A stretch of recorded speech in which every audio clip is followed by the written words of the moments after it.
don't know about you, man, but yo, I want to see it. I really want to see it. You want to see it? Do you want to see it? Street Consciousness presents Brother Umar Abdullah Johnson and, of course, your host, Brother Sarnetta. For more conscious information, go to www.houseofconsciousness.com. All right, me and Brother Umar, we was at the Audubon Ballroom Sunday, and Brother Umar gave a powerful presentation. You want to see it? Do you want to see it? You want to see it? Do you want to see it? Do you want to see it? Do you want to see it? Do you want to see it? Do you want to see it? Do you want to see it? Nah, they don't want to see it. Do you want to see it? All right, I'm gonna do it for you. I'm going to do it for you. I'm going to do it for you. For the hereafter. So if you have individuals who are focused on the hereafter, and they're in the same movement with individuals who are focused on the political and economic reality of the here and now, there's naturally going to be a clash. You see the same clash right now in the conscious community and with the religious community, where a lot of conscious brothers and sisters don't deal with the Sunni Islamic movement. They don't deal with the Baptist Christian movement. They don't deal with certain Afro-Asiatic or African-American or African continental movements because of their focus on the hereafter. Religion is fundamentally optimistic and futuristic.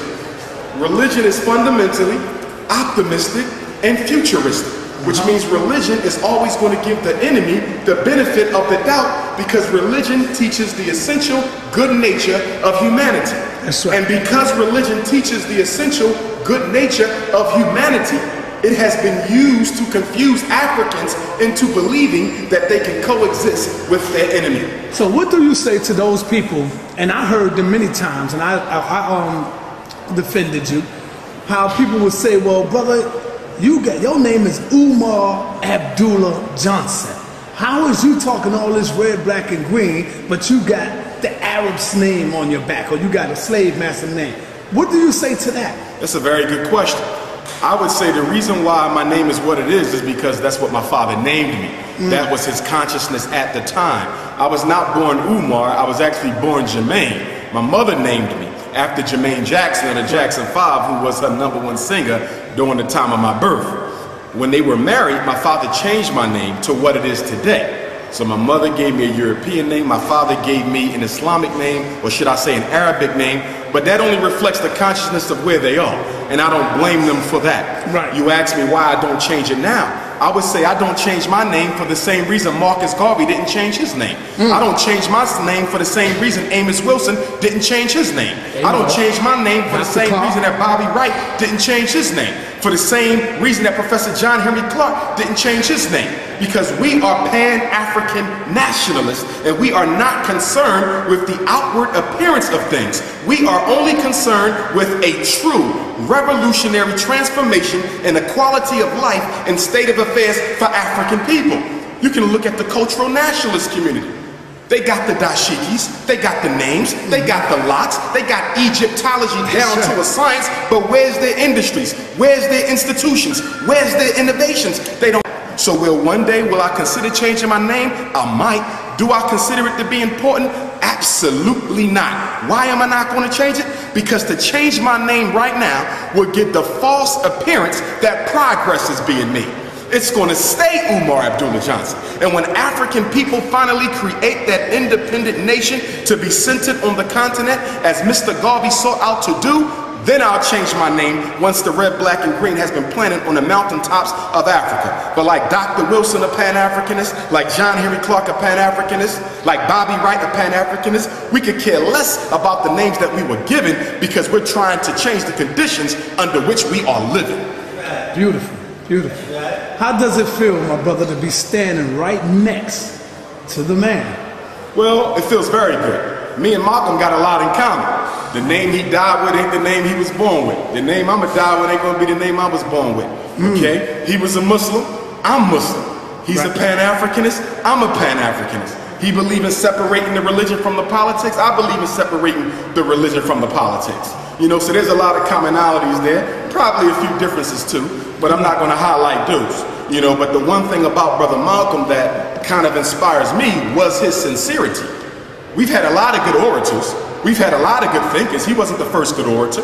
He wasn't the first good thinker. He wasn't the first prominent Pan-Africanist, but he was sincere.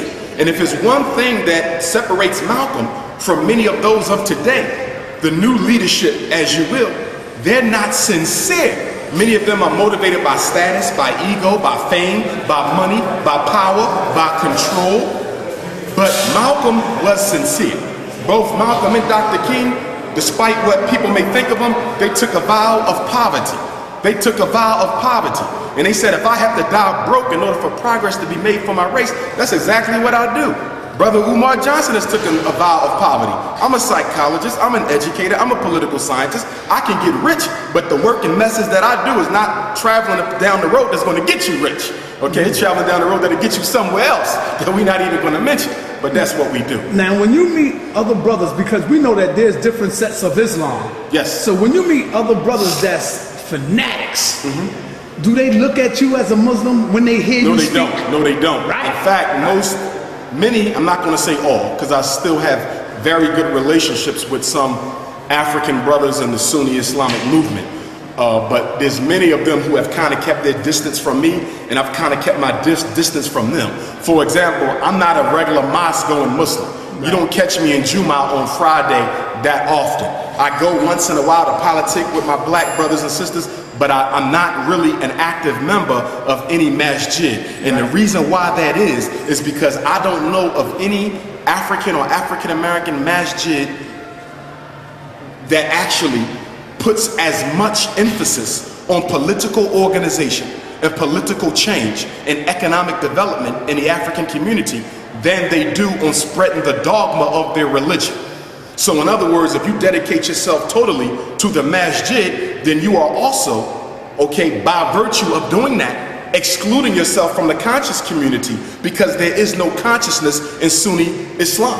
I was raised in it, and I can speak on it. You go to a mosque, you ain't gonna hear nothing about no black culture. In fact, if you bring it up, they'll rebuke you about it. They're not interested in that. And there's a history to that too, because when you study Islam in America, you'll see that when Warithuddin Muhammad, rest in peace to him, when he split with his father's ideology, he went far right with a very, very, very pathologically integrationist form of Islam. And so a lot of the brothers who left the Nation of Islam and followed W.D. Muhammad out of the Nation of Islam, okay, they accepted his integrationist approach to Islam.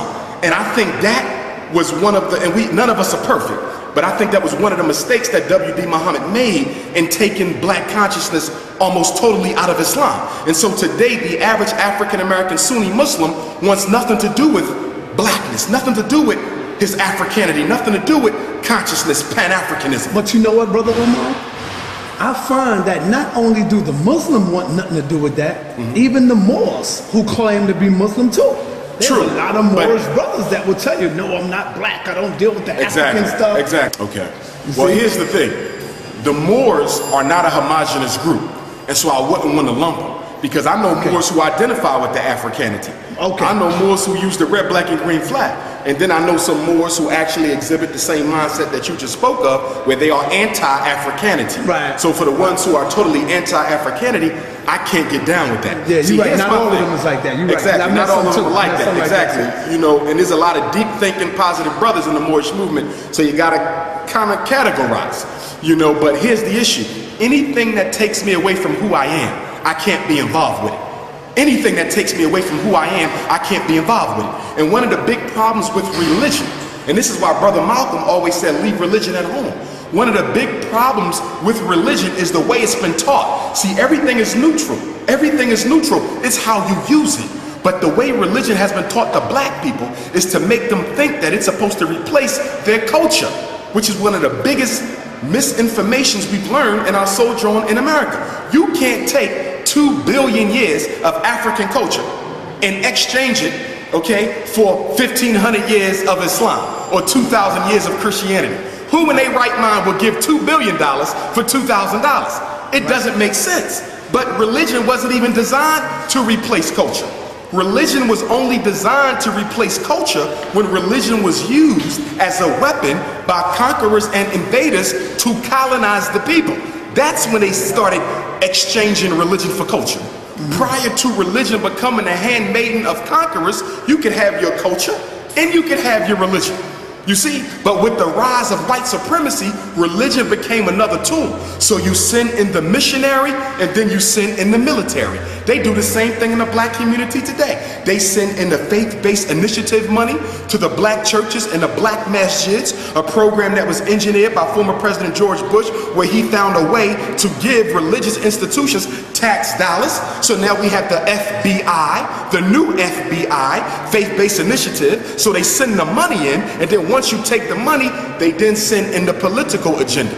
For example, you hardly find any black church verbally opposed to the homosexual assault on the black community. 50 years ago, ministers would be in the street protesting against homosexuality.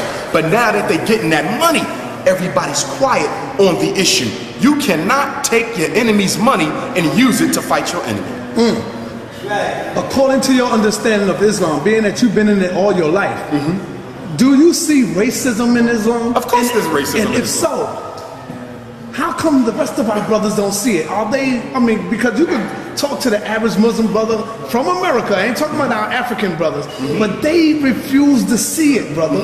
They look at everybody as their brother. A white man could come here and say, Assalamu alaikum, brother. And they'll automatically get brainwashed thinking that this is my brother because he got the Quran, he read the Quran, he pray like me, so he's my brother. They are oblivious to this, brother.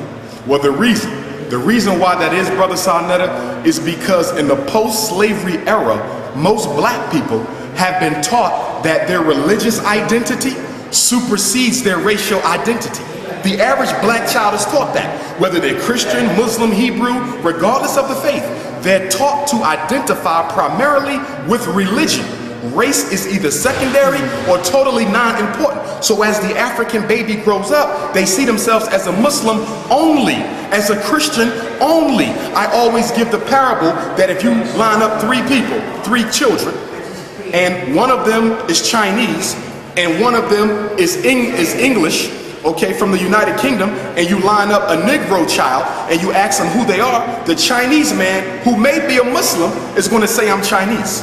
The English child, who might be a Christian, is going to say, I'm English, I'm Jewish, I'm Italian, I'm French. And the Negro would say, I'm a Muslim, I'm a Christian, or I'm a Hebrew. Why is it everybody identifies with the race first, the culture, but us? Because the slave master and the colonizer took away your culture and gave you religion and made you content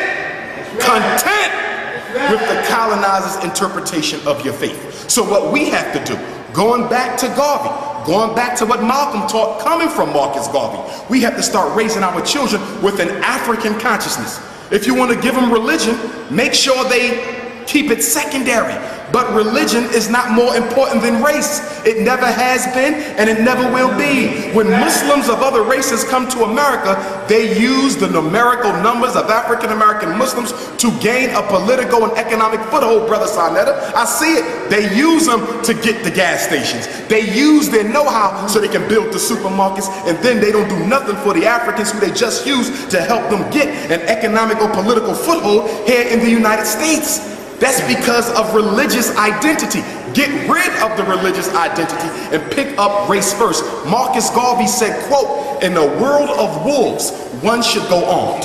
And one of the most powerful defensive weapons in the reach of Negroes is the practice of race first in all parts of the world. Marcus Garvey said if we would just put our race first, we would solve half of our problems. But most of us identify with our fraternity, with the Masonic Lodge, with our sorority, with our religion, with our skin complexion, with the college that we graduated from, with our particular profession.